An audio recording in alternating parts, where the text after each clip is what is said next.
Welcome to Film Ladder, the podcast that pulls back the curtain on film industry jobs. My name is Lexi, and I chat with creatives on what they do, how they got there, and how to excel. I am so excited to introduce my guest who has worked their way up to be a second assistant director. Her credits include The Menu, Manhunt, and the upcoming Alien Earth. Lauren Candela, welcome to Film Ladder. Thank you, Lexi. I'm so happy to be here. So happy to have you. So you're a second assistant director. I am, Correct. as crazy as that title sounds. So give us your job in a brief description, a couple sentences. Yes. What do you do? You're pretty much the right-hand man to the first assistant director, because we have a first AD, a second AD, and then you are the second AD. Not sure why they didn't just call us the third, but that's how it's always been. Even when I started in the industry, I was like, you got it. This is a joke, right? I'm like, this is clearly not a real title. But you're pretty much, you're the right-hand man of the first AD. And then you're kind of one of the main go-to people for the directors, the producers, the writers, the actors, the rest of the crew. And your job is to pretty much take the information that the first AD has decided is like, this is our next plan of action, and you're spreading it to everyone in the most boiled down version of what this job entails. No, that's so true. It's so funny because it's not like you're the second assistant director. You know, like the second assistant director has such a different job than the second. So yeah, like you said, it should be like the third or whatnot, you know, just its own. Will that ever change? Technically, it's funky because I am a second. It's very odd. So when you're done PAing and you get into the DGA, you enter in once you qualify as a second AD. So your second AD is the one that's in the office doing all the paperwork. I mean, honestly, it's the worst job on the film set. It's the most stressful. I mean, it's the hardest, and I don't think there's anyone out there that would try and counter that argument. I mean, if they mess up, if they miscalculate, if they don't make sure everything's running on time, the day is just not possible. If you don't get the day, you don't get the scenes. So I'm qualified to do that, but the first step is being the second on set. So you're kind of getting the taste, you're getting the warm up of everything. But then, like, even on The Menu, that was my first job out the bank, pretty much as a full run second, not on like a pilot or a fill-in position. And then they're like, oh, it's a second unit and you're the second AD. And you're like, yeah, okay, great. Here we go. Put me in, coach. And that's such a common theme on this podcast. It's like you try to prepare as much as you can, and somehow it always turns out is you are getting pushed into the deep end, and who can swim and who's sinking to the bottom, you know? Yes, exactly right. And it's very much of you pull back on everything you've ever experienced on set. I mean, I think when you're PAing, you just think the days are never going to end, right? It's a hard job. It's a thankless job. And half the time you're like, what am I doing of importance? Like, this is stupid. This is silly. It's a waste of my life and time, right? But then there's those other moments where even when you don't realize you're learning, you're picking things up, you're seeing how things are handled, because there's so many millions of ways that the set can have an issue, right? So if you're exposed to a lot of that, you see how the ADs fix things. You see how the producers step in. You see how the other crew reacts. You learn who you want to be. You learn what you don't want to do. And then you also see different strategies, because the set is very much a big chessboard. And here is our end goal, but how do we move our pieces and how do we shoot the day to get there? And there's a million different ways to do it, but how do you do it in the space and in the way that is best for the crew? And that's never going to be the same. So it's kind of wild, because then when you are a second, you kind of are thrown into the fire a bit, but you've also been doing something not too different as you moved up the ladder as a PA. So it's not, I don't know. I was very ready to second.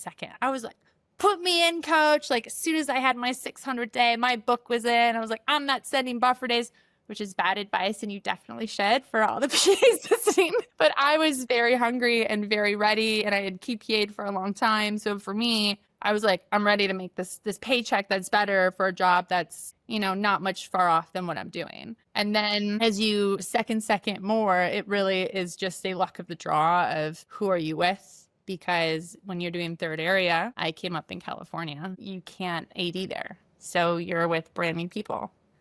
And it becomes very interesting of like, okay, I think I know how to do this job. but let me figure out how to do it for these people. But second ADing, that's a whole other ballgame. That is a whole other, I would much rather first than second, because it's just out of left field. And it's like, here is your foreign world and you have an idea of how to decode it.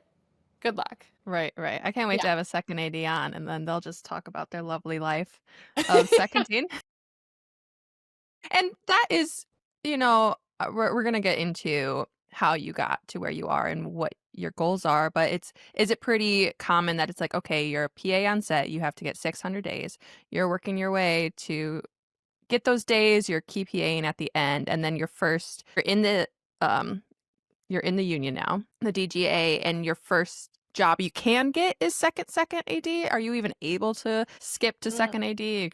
I'm sure you cannot skip to first AD right off the bat, but Oh God, no. And I'm sure it's been done, right? There has to be one scenario out in that world where someone jumped in. I mean, if you're doing commercials, there is no second AD, so you are the second AD, but also your roles as an AD are very different than a TV or a movie. But a second AD is such a specific position where every ounce of training, like even on the few times that I've been able to dabble with it, you're like, okay, 7 years ago, I remember a slight situation like this. And how did that AD solve it? What do I think is the best way to solve it?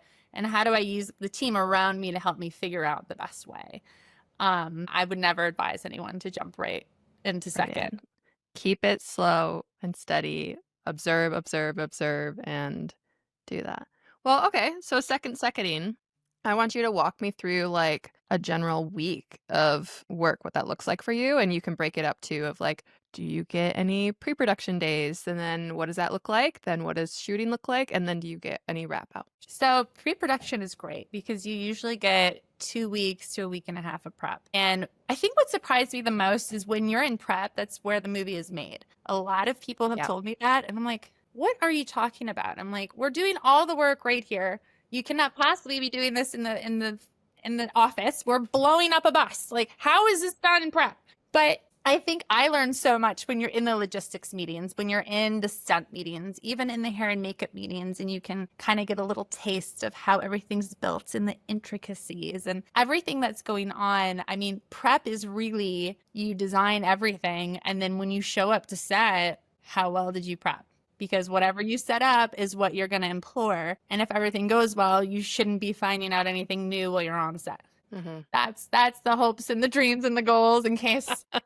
there's a huge storm that was never on the radar. There's always crazy stuff that happens. Or I've been on a movie before and the actor took off on vacation because he read his schedule wrong. And you're like, okay, we have no actor. Let's see what we can pull up. Like, there's never a moment where you can just be like, the day is going to be perfect and it's going to be planned, right? You're always ready and prepared, but you're always calm and confident in the plan that the first DD and like all of the crew members together and the heads of departments have built. But prep is really where everything gets sorted. Let's pause for a second. How did this actor not know he was filming? The amount of like agents and managers I have talked to, like, oh God, they didn't get the memo? Well, they got the memo because we had all the paper traces and all the confirmations. Oh my goodness. Yeah, you just have to be ready for everything. And then all of a sudden you're looking up helicopter rides and how much do they cost? And can you have the Coast Guard pull a favor for you? And who can go get this man? And the whole thing. You gotta love film. Like, you can't. Yeah. You try to plan out every problem. Like, we literally have anxiety of just like, okay, think of every single problem that can happen, and something you cannot think of happens. Exactly right. And then you're like, okay. Or, I mean, I remember even as a PA getting sent to an actor's house because they weren't answering their phone to go knock on the door. And then they didn't answer. So I'm like, I have to show up with this actor. So then I walked around the house and I'm like knocking on the windows. And she was just out cold. She had like taken a melatonin because she had anxiety. And then she woke up and was like, I'm so sorry. I was like, I'm not trying to be a creep. I was like, you do what you need. You're like crawling in the window. You're like, hi, I'm so sorry. I don't know if you remember me. I brought you coffee 3 days ago. I need you to wake up, put some pants on and come to set. It's just the weirdest stuff. And then It's like, it's on you. You're like, I'm not kidding. I need to come with you. You're like, your stress is my stress. Okay, I need to deliver. it's like we're so side adjacent to like military. We are not important like them, right? They actually have life and death, and we are doing the art version of this. But everything you do, it's kind of like, this is my mission. This is my end goal. I'm a little soldier. I'm a little cog in the wheel, and here we go. Yeah. I have to complete this mission. And they're not nice about, like, you have to complete the mission. That's the problem. Yeah. It's like, when you get a mission, you have to complete it no matter what. And even if it's not possible. Exactly right. So then all of a sudden you're like, how do I think outside the box? And, oh, you need a sheep. Okay. Yeah. Okay, great. Let me get on Google.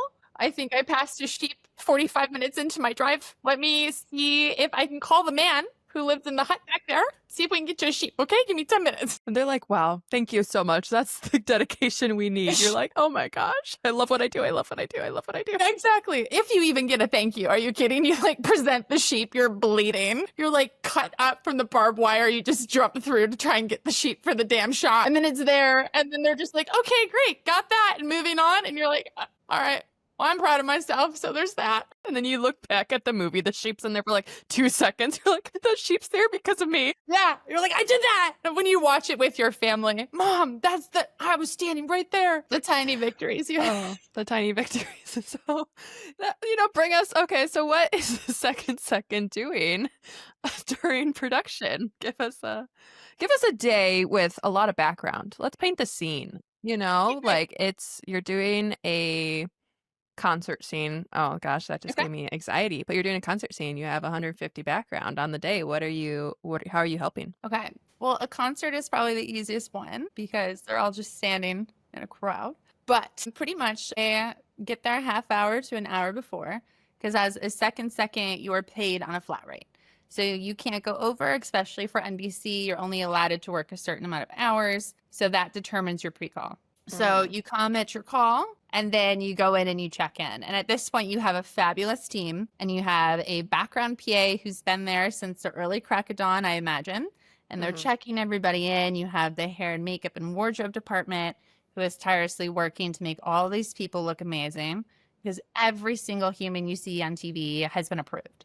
So costumes needs to be happy, hair needs to be happy, makeup needs to be happy, props needs to be happy. And then we have to get all these people onto a bus or a van and get them shuttled over to the venue into their holding. So usually I'll come in and then I'll go right to set. I check in with the first AD. And then if all is going well, you kind of like are already primed with the info when you're going in. Like, hey, we have 80 of our 100 ready. I'll have 100 out of 100, 5 minutes after call. So you can kind of already know where your background is. And then at this point, I'm in there having conversations with the director. I'm trying to ask, he or she, what do they want? What kind of vibe? Do they want a boring show? Do they want an exciting show? Do they want a chill show? Do they want a fight to break out? Do they want a little spice in there? Do they want a little excitement? Are people leading? Like, what are the extra details behind the writing, right? Because you're always going to have an amazing script. You're always going to have an intention that's pretty clearly laid out in the script. But I think this is important to know, is that the director, he cannot direct background, correct? Like directly, because of the union. They are not paid actors on the day. They're paid background. So it's you, correct, who is the one able to give them direction. Yes. So it's so important to have the same page laid out with the director, right?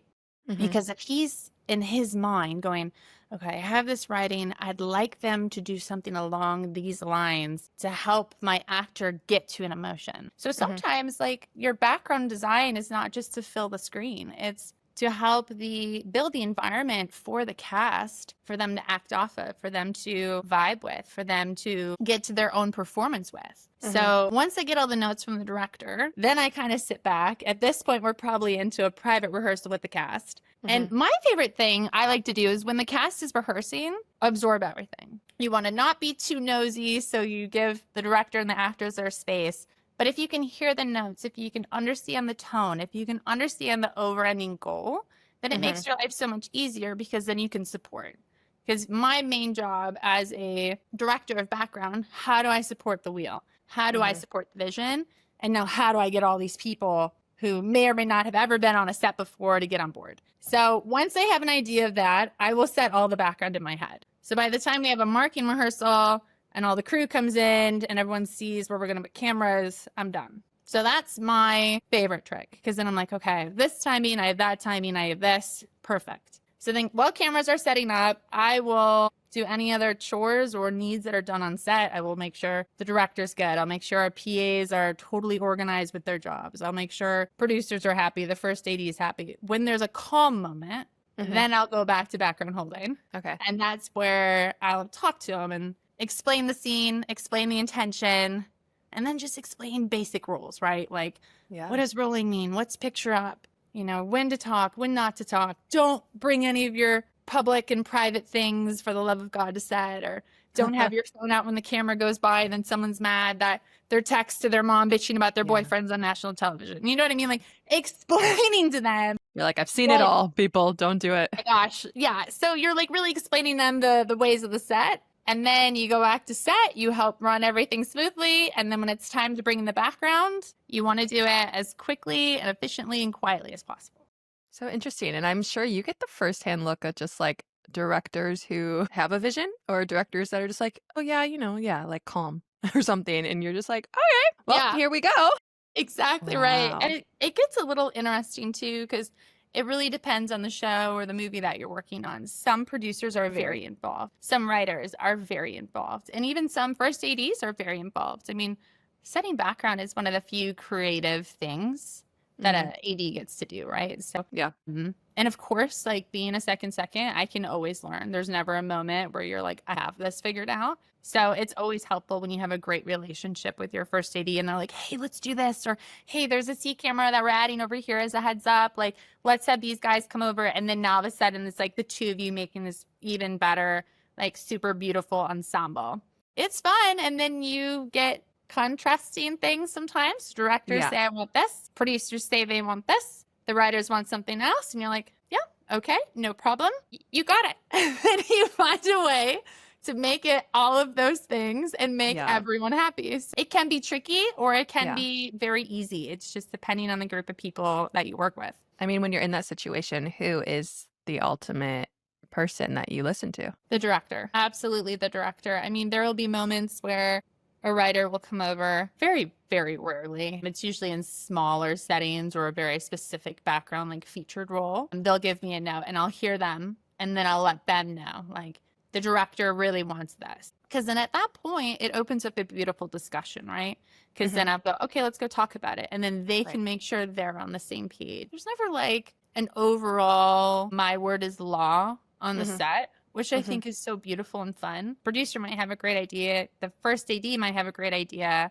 And then I'm like, great, let me pitch this to the director. Like, let's see what we can offer to expand minds. Because some directors want nothing to do with background. They could care less. They're like, oh my God, I don't care. I have so much things to do. If it looks like, can I swear on this? I won't. If it looks really bad, I'll let you know. Otherwise, do your thing. So what's a day like when there's not a lot of background for you? They are not my favorite. I'm kidding.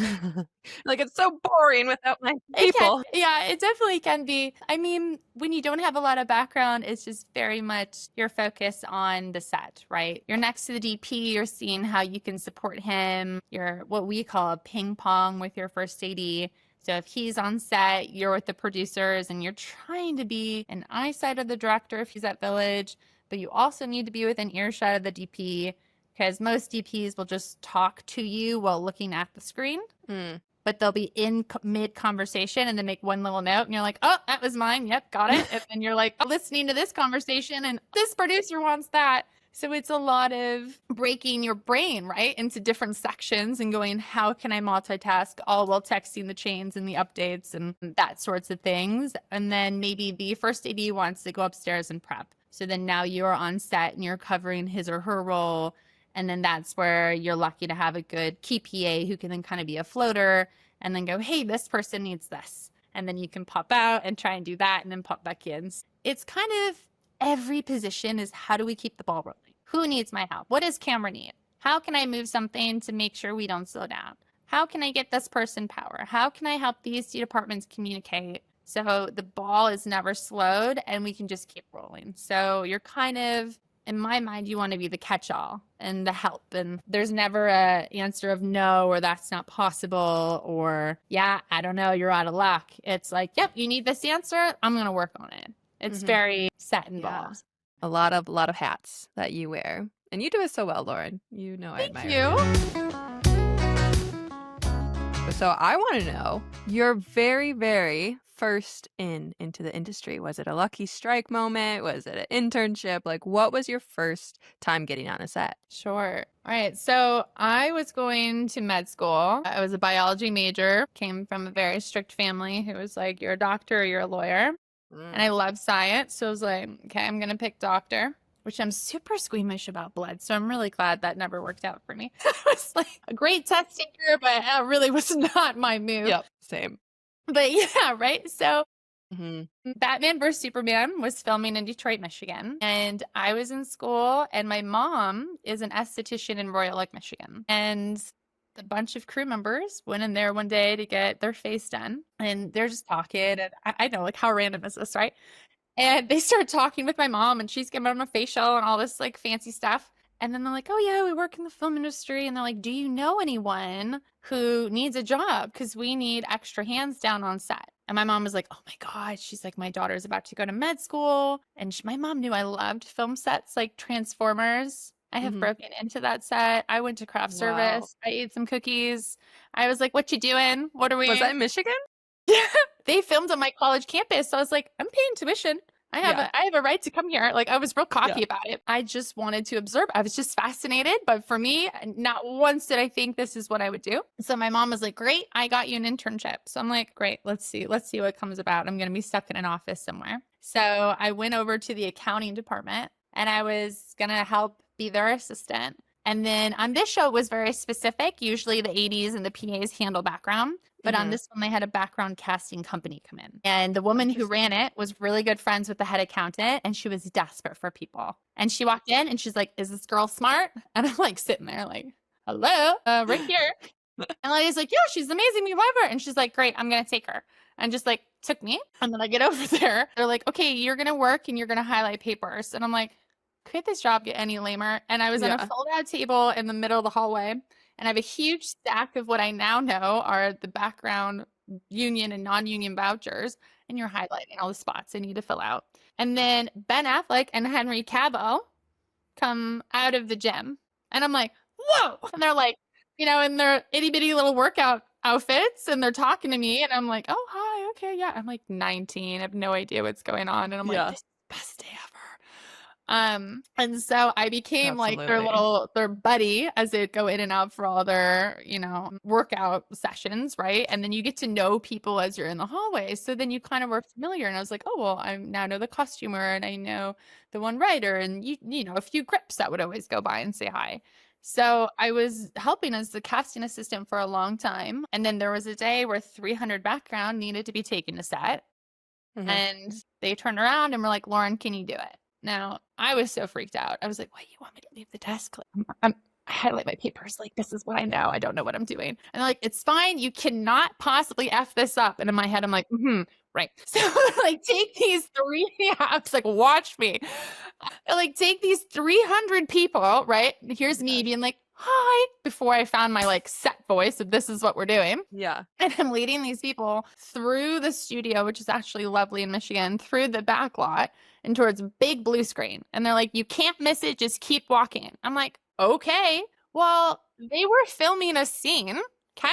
No. Didn't know to tell anyone to be quiet because I'd never been on a set before. So here's me and 300 people marching all the way up. Poor Henry is in his like really tough, hard to breathe in suit, wired in front of the blue screen, doing a monologue. Here I come with my 300 people. So everyone is like, what the fuck is happening? But cut.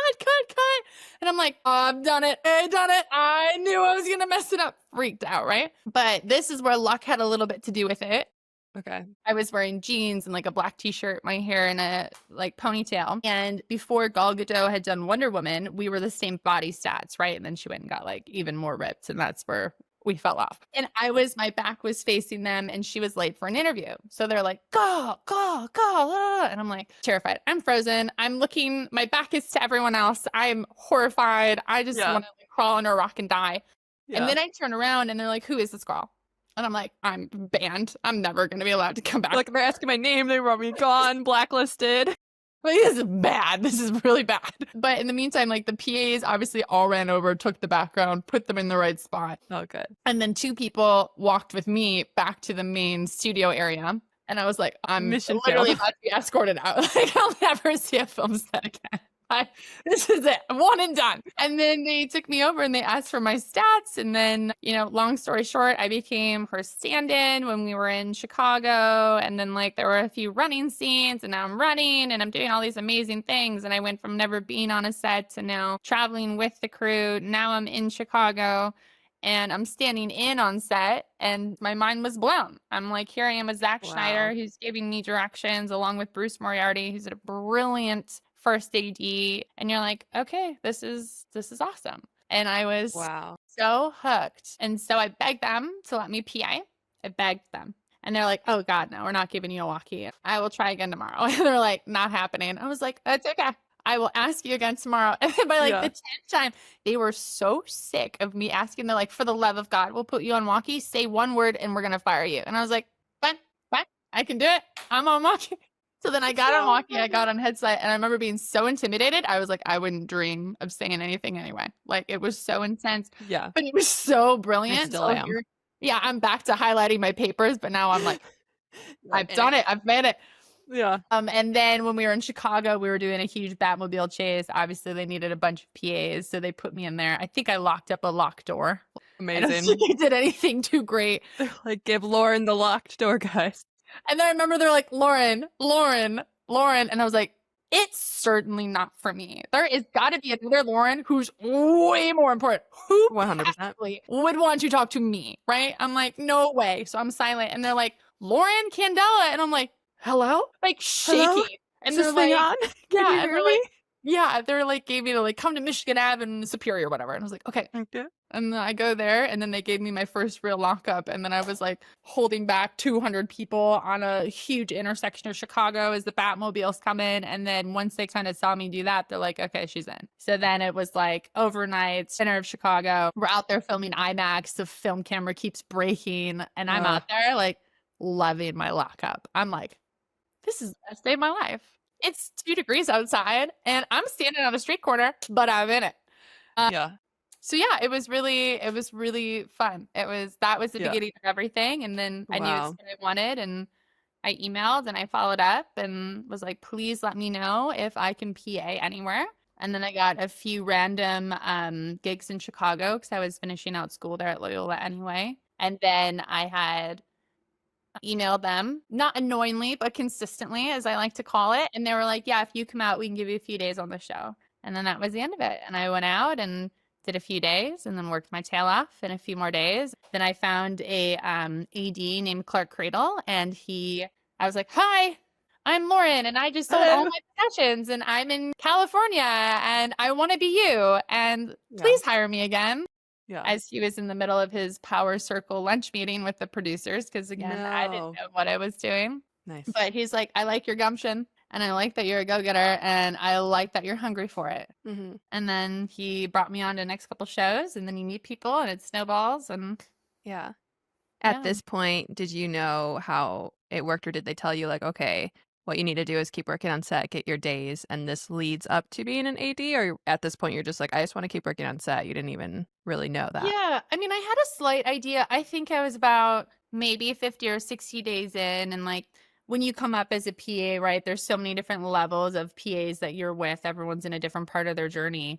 Mm-hmm. And I got really lucky. A few people were like, do you know what you're doing? Like, let's talk about the path. Or I'd be like, hey, I'm kind of lost and confused. What do I need to do? What do I need to focus on? And I was just mentored. A lot of people sharing information. I'm asking a ton of questions. And I think that's the most beautiful part, especially in a film industry. Everyone wants to answer your question. Yeah. Like, go to the camera guy. Hey, what does this button do? He will love to talk to you. Just ask at the right moment. But everyone is so welcoming and it's such a community and such a family. that if you don't know something, even to this day, I'll go over to my boss. Why did you do that? Why did you make this call? Why did we not do this? So you can learn and you can absorb, right? So that's where I got everything together. And, you learn trial by error and trial by fire, and Yeah. you get yelled at a ton until you're like, oh, if I do it this way, I won't get yelled at. Great. That's the way I'll do it now. Like, Yep. just figure And it that's out. how you should go about it. You're like, okay, get all that once. I will never do that again. And then your entire career, you just get to like, well, I just made this mistake and I'm never making it again. And you just hope that it's never a crazy mistake. Similar to you, my first day on a set, I showed up super green. They didn't know I've never been on a set before. I was not knowledgeable. And I was just more like, how do I make sure no one knows this? Even though I think I put my walkie in my front pocket, not Told in the everyone right there. back. I'm just like, and they're like, hey, here's these 20 background. We have some time. Take them to catering. And I was like, where's catering? I was just like, yep, got it. Okay. Yeah. Okay.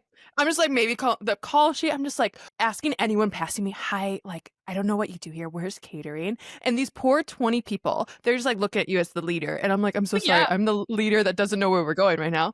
And they're telling me you can't mess it up. But I have a feeling. I'm like trying all these doors. I'm like, that one's locked, guys. That one was the way before. We're going to try this door. And I just remember I finally got them there somehow. But I was like, my goodness, what do you mean just go to catering? And that's when I was like, does everyone just know the layout except for me? This is our first day on this location. What do you mean that everyone knows where to go?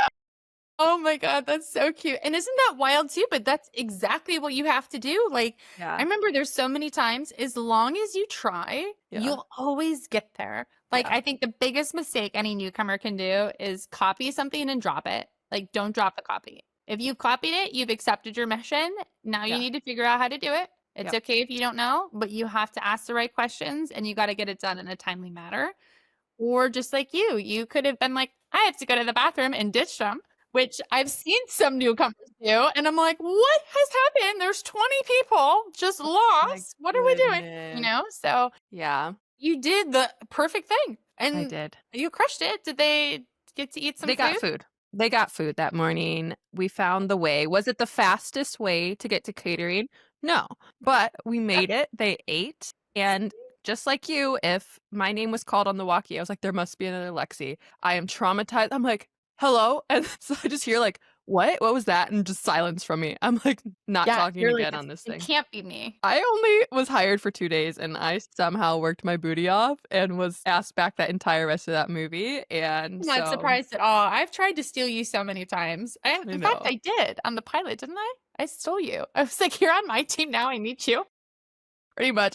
You were like, can this person please come to set? And I'm like, weird, I'm standing next to the actor. I don't see anyone coming. I'm like, hey, Asia, they're ready for you, girlie. All right, you were on the Batman versus Superman set, and now you're a second. So I don't know if listeners know, like, which different PAs there are. Background, there's a full-on walkie PA who's in charge of the walkies. Yeah. First team, blah, blah, blah, blah, blah. Did you hit all of those? I'm sure you recommend that to try to get an overall view. Like, what was your story like to get those days? Absolutely. I mean, I think every PA usually starts off with like a few days. I think I did 3 days as an additional PA in my entire career, just so you can kind of make your contacts. And then you want to try and get booked, right? Because then it's guaranteed work. Yeah, okay, they have 80 shoot days. Now I know I have 80 days of work.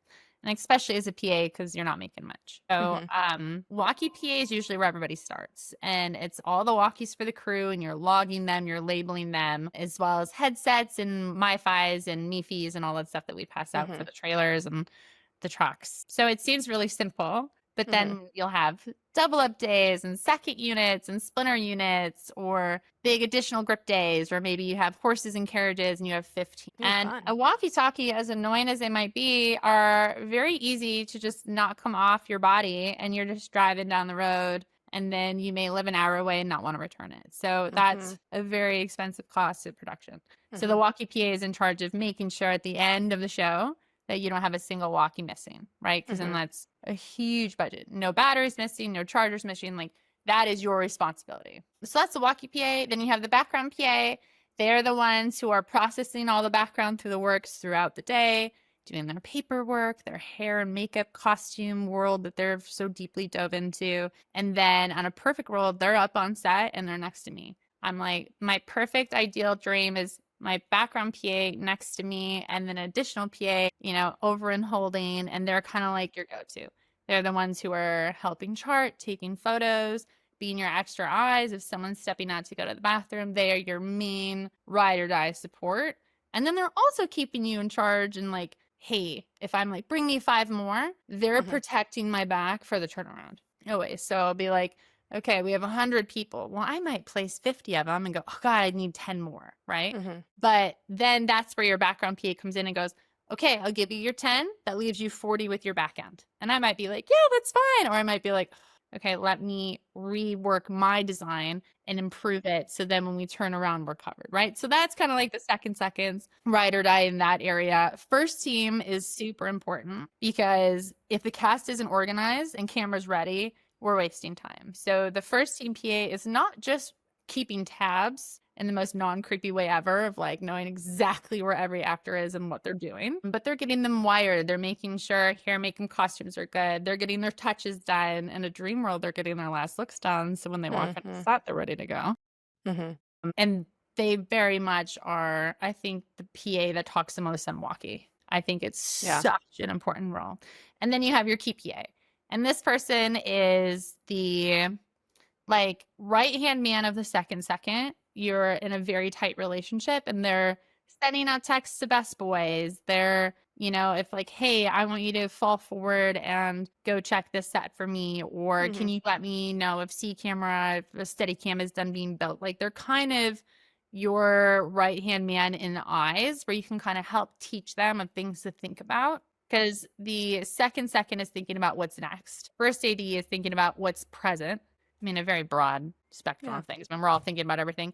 And the second AD is thinking about what comes tomorrow. So you are only one person. You can't split into a million little bits. So that's where your key PA or they're hanging out by the camera department and let me know when C camera's ready and like little things like that. But I think the key PA is the closest to becoming a second. So I strongly advise everyone to do every position. I mean, I don't think there's a way you don't do every position at least once, if not 5 or 6 times. And then depending on the show, sometimes they'll have a base camp PA and they'll be back there assisting the AD and helping with paperwork and catching actors. And that is a very important role to play, especially for when you're a second AD. So I think hit every single position is just a must for your own knowledge. You've done it all. Now you're a key PA and you're working right with that second AD. Is that, I think, good advice for a key PA? That is your time to try to understand what a second does the most. Gosh, yes. Yeah. So much so. And like, I was quite annoying when I was a key PA. I would go over to my seconds and go, can I cover it? Can I be you for the next hour? Can you stand close and tell me all the ways I'm being you incorrectly? Hey, can I take over this? Hey, can I do that? Or like when I wanted to learn how to set background, I'm like, can I go do this? Can I have 15 people? And then I will stand next to you at monitor and you tell me all the ways I sucked and all the ways it's wrong. And then, I mean, I would do it. And these seconds would be so grateful and so gracious. Yeah. And it's really a great relationship, but you have to be ready to be like, that's wrong. That's wrong. That's wrong. And you're like, okay. And then it's like, hey, that was good. Do you see that? You see your timing? Do you see what that added? Hold on to that. And you take that little win and you tuck it away and you go, okay. So you just have to you can't let doing something incorrectly or any kind of rejection hold you back. But do those experiences. Ask away. I love when people come up and go, what's this? Why do you do that? Hey, can I try this? Go for it. You have the protection of the ADs, right? Because when you're an AD, when you mess up, it's big. Like I've been screamed at by line producers. I've been screamed at by people before and no problem. I'll adjust and I'll fix. But I've also had handshakes and very much positivity with it. So you take your wins when you get them. Sometimes no word or no feedback is the best one you can ever get. And sometimes really piss someone off and you go, okay, yep, great, you got it. Let's keep puttering through. But learn as a PA. Learn everything as a PA because you have that umbrella. So if you really mess up, that's on your second, that's on your first, that's on like what happened here. And you have that protection. So make sure you're on a stunt show. Make sure you're learning how to do a high fall, a car chase, a car crash, a motorcycle crash. Make sure you're doing explosions and firework and, I remember being in a full-on firefighter suit with the tank, being in the house that's on fire next to the Gosh. cast, so I can let them know the cast and the camera are set before I run out, before they do gosh. more fire bars and flame bars, and like make sure you're on a precision car, make sure you're on the process trailer. Well, that's a little tricky now, but or make sure you're on like the same secret walkie channel with your first. Talk to your first. Can I learn? Can I listen? Some will say no, and that's okay. But you've tried and you've asked and you've done everything you can because you want to be so prepared. So when it's your turn, you're not learning in the position. You are always learning, but it's not, oh my gosh, what do I do? Mm-hmm. Think this is it. Yeah. I'm going to surround myself with a great team. If I'm unsure, I'm going to make sure I'm asking the right questions, Mm-hmm. and you're going to have your best go at it that you possibly can. And that's a key point I want to make about our film industry is that unlike other industries, when you are onboarded onto a job and you have like a good training session or, a couple weeks of someone training you, it's like, okay, you did your 600 days. We expect you now, being a second that you know what you're doing. So no one's there training you or being like, come here, like, all right, let's test it out. It's like it's go time. So as a PA, you have to almost use that as your training. Yeah, And, very much so.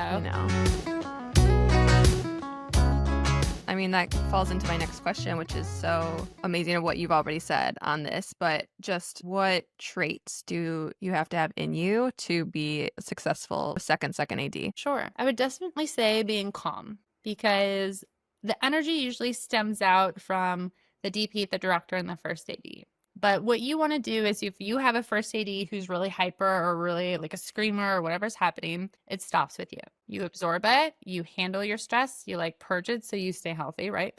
But you do not pass it onward. You don't pass it outward. So there will be times where like I'm giving a note to an actor or inviting them, right? Because the first team PA has tried 10 times and this actor's being, a total prick. So the first AD is like, I need him help. And you're like, face to face with that actor. Hi, I need you on set right now. What can I help you with so I can get you there now? And you don't want to be like, I need you on set, freaking this poor person out who then has to go act, right? So very much being calm or being like totally yelled at and you're like, okay, I got it. Or even when they're like, yeah, this is great and this is perfect. It doesn't matter. Stay calm. As long as the wheel is going forward and the creative goal is being achieved, I think that's great. So staying calm, having thick skin, and being open.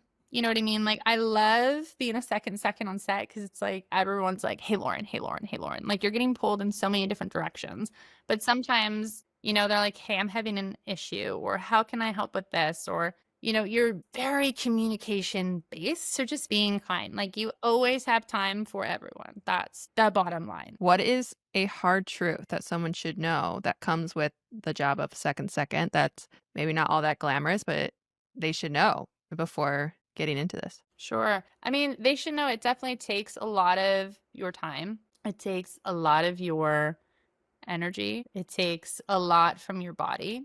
Especially your brain, it sounds like you're constantly on. Yes, constantly. And then if any ways they're trying to figure out how can I expand my brain more? Because you'll be listening to your walkie, having a conversation and texting someone, all while another person comes up and says, hey, Lauren, let me ask you a question.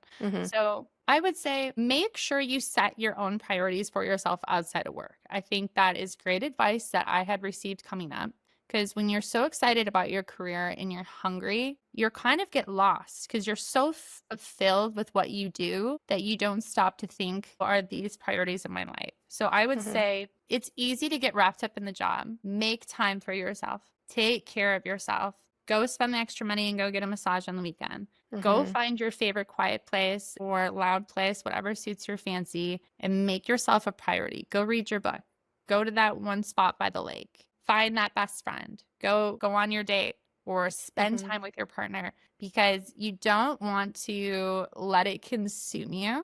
You want it to fulfill you. And that was advice I received, and I was very happy I did, because possibilities of burnout are so real and they're so true, and burnout is hard to come back from. But if you learn that you are you and your job is also there and together you're one great thing, then you are not working, you're not living to work. You're working to live, and you're just really happy that you found a job that you love. So I would say that was one of the more surprising things, because when people told me that as a PA, I was like, yeah, that's because you're old. Okay. You're old and you're tired. And I'm not. I was You like, just can't so handle it. happy, Okay. Survival of the fittest here. 100%. But then it's like, at the end of the day, it's important. Like, as cheesy and like lame as it sounds, take your damn vitamins, go to the gym, go have a laugh, make sure mentally and physically you're good. That would be my biggest advice. Go travel, take time off in between jobs. The world's not going to end. Well, I mean, given the times, but We don't know for sure, but maybe that's even more encouraging to go travel, see the world. yeah, take Yeah. those moments and enjoy your life. And then when you're happy and you're passionate, it will show through your work. And when you feel tired, it's okay to take the break. A lot of people are afraid to say no to the job. Say no to the job. There's going to be 5 more down the road. Today's industry, you have to be careful because there's not as many jobs floating. But you have to mentally protect yourself for sure, especially in your role, because your brain is always on, and you can tell those people on set that are just like, you need a break, and it doesn't make the environment good. I've had coworkers, I'm just like, oh my gosh, please take some time this weekend to just regenerate, because it's showing. Take your especially the importance of the directing team and you guys, because you guys are our main communication. You're our heartbeat of the show. And if that's crazy and sporadic, then that's how the people are going to be. I mean, I've talked about this on another episode of just my first AD was just so insane and crazy, and I avoided her, and it made set so chaotic. And then you have other ones that are just so fun to be around. I'm going to switch up my wrap-up question with you, because you've just been giving such great advice. You have the most fun stories. I don't know if I want to ask you what was your most fun day or what was your most crazy memory that you can remember from a film set. So I'll let you just kind of have that. I'll do one that's super embarrassing for me, but okay. All right, so we're back to Batman vs. Superman. I've now received the walkie-talkie. I'm very excited. It's an overnight shoot in Chicago. I thought it was cool that my call time was 2:15 a.m. while everyone around me was really grumbly. And I was like, I'm on set. This is my time. I'm going to be cute. So I wore skinny jeans and tall black boots and a little sweater and my favorite black leather jacket. This one I was freezing, and they had put me by Video Village, so I'll keep it quiet around everybody. And there was this guy here who I didn't know at the time was the UPM. And he looked over and he was like, you are shivering. He's like, I have an extra coat in my backpack. Because he's from LA, so he's 5 coats in his bag because it's 20 degrees, right? And I was like, I'm Midwestern, I'm strong. So he's like, I have a coat. And I was like, oh, I'm born here. You could put me in the tundra and shorts and I'll be fine. I was just being really cocky.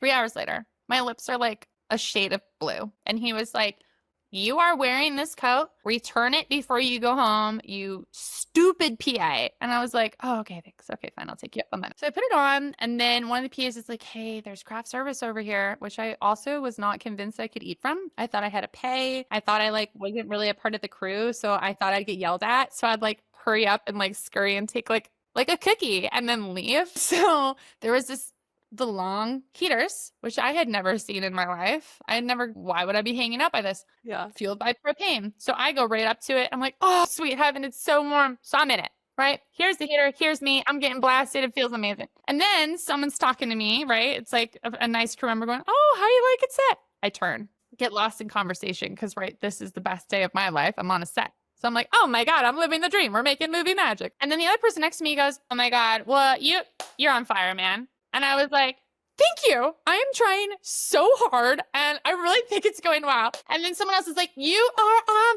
and tackles me down to the ground. The whole back of the coat is burned. So I'm quickly asking, hey, who is that man? Who is that man? And I'm pointing from a distance. And they're like, oh, that's the UPM. And I was like, is that important? And everyone laughs at me. And they're like, that is one of the biggest production jobs on the film. He is a big honcho. And I'm like, Jeff. So then I see my second. This poor bastard's running around, working his tail off. The last thing he has to do is deal with an additional PA. And I was like, what? And he's like, what can you possibly? Right? I was so mad that I was even bothering him or talking to him. And I was like, it's fine. I'm going to throw it in the garbage can. I'll throw it in the dumpster and then I'll say I lost it. And he goes, no, then he's going to make me and the rest of the PAs stay 2 hours after we're up to find it. Yeah. And I was like, I don't care. And then he's like, you need to march over to him right now and work on your tears. And you need to get tears in your eyes and tell him you burnt it.